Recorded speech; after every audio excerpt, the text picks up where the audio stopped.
નમસ્કાર દર્શક મિત્રો, આપણી આ ચેનલમાં આપનું હાર્દિક સ્વાગત છે।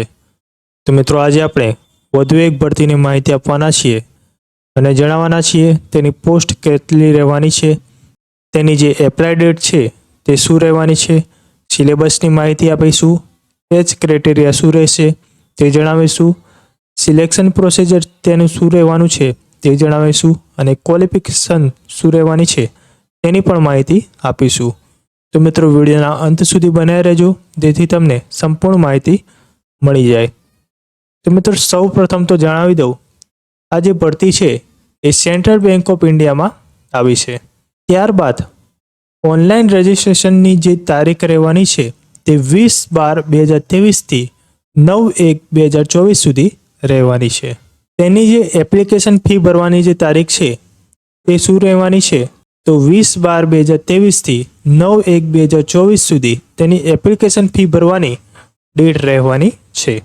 તેની ઓનલાઈન એક્ઝામ કઈ તારીખે રહેશે તો ફેબ્રુઆરી 2024માં તેની ઓનલાઈન એક્ઝામ રહેવાની છે।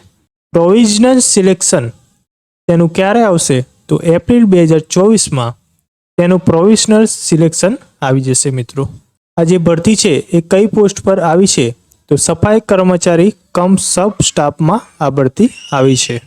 એજ લિમિટની વાત કરી લઈએ તો 18થી 26 વર્ષના જે કેન્ડિડેટ છે તે આ એપ્લિકેશન ભરી શકે છે। એજ રિલેક્સેશનની વાત કરીએ તો ઓબીસી માટે 3 વર્ષ છે, એસસી એસટી માટે 5 વર્ષ છે। ત્યારબાદ એજ્યુકેશન ક્વોલિફિકેશનની વાત કરીએ તો 10 સ્ટાન્ડર્ડ પાસ કરેલું હોવું જોઈએ। સિલેક્શન પ્રોસેસની વાત કરીએ તો ઓનલાઈન એક્ઝામ રહેવાની છે અને આ જે કન્ડક્ટ કરાવશે એ IBPS કન્ડક્ટ કરાવશે। ત્યારબાદ લોકલ લેંગ્વેજ ટેસ્ટ પણ રહેશે, તે બેંક દ્વારા યોજવામાં આવશે। આનો જે સિલેબસ છે તે જણાવી દઉં, ઇંગ્લિશ લેંગ્વેજના 10 માર્ક્સના ક્વેશ્ચન આવશે, જનરલ અવેરનેસના 20 માર્ક્સના ક્વેશ્ચન આવશે, એલિમેન્ટરી એપ્ટિટ્યૂડના 20 માર્ક્સના ક્વેશ્ચન આવશે અને સાયકોમેટ્રિક ટેસ્ટ એટલે કે રિઝનિંગના 20 માર્ક્સના ટેસ્ટ આવશે। એમ ટોટલ રિટન એક્ઝામ 70 માર્ક્સની યોજાશે, તેમાં 90 મિનિટનો સમય આપવામાં આવશે। ત્યારબાદ લોકલ લેંગ્વેજ ટેસ્ટ પણ લેવામાં આવશે। એ લોકલ લેંગ્વેજ ટેસ્ટના 30 માર્ક્સ રહેશે અને તેનું ડ્યુરેશન 30 મિનિટનું રહેવાનું છે। આ જે લોકલ લેંગ્વેજ ટેસ્ટ છે એ બેંક દ્વારા યોજવામાં આવશે અને રિટન ટેસ્ટ છે એ IBPS કન્ડક્ટ કરશે। એક્ઝામની લેંગ્વેજ કઈ રહેશે તો આપણા ગુજરાત માટે હિન્દી, ઇંગ્લિશ અને ગુજરાતી રહેવાની છે, તેમ દરેક સ્ટેટ માટે અહીંયા મીડિયમ બતાવ્યા છે। ત્યારબાદ એક્ઝામ સેન્ટરની વાત કરીએ તો 8 ઝોનમાં આ ભરતી યોજાશે। પહેલું અમદાવાદ, ભોપાલ, દિલ્હી, કોલકાતા, લખનઉ, મુંબઈ, ત્યારબાદ પુણે અને પટના, આમ 8 ઝોનમાં આ પરીક્ષા યોજાવાની છે।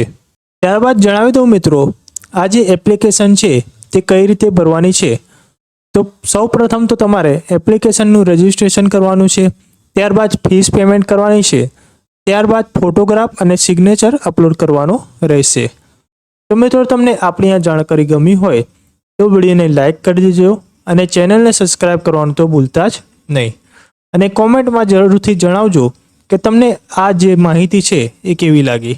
અને જો મિત્રો તમને આ જે એપ્લિકેશન ભરવાની જે લિંક જોઈતી હોય તો કોમેન્ટમાં જરૂરથી બતાવજો જેથી હું તમને લિંક પ્રોવાઈડ કરી દઈશ।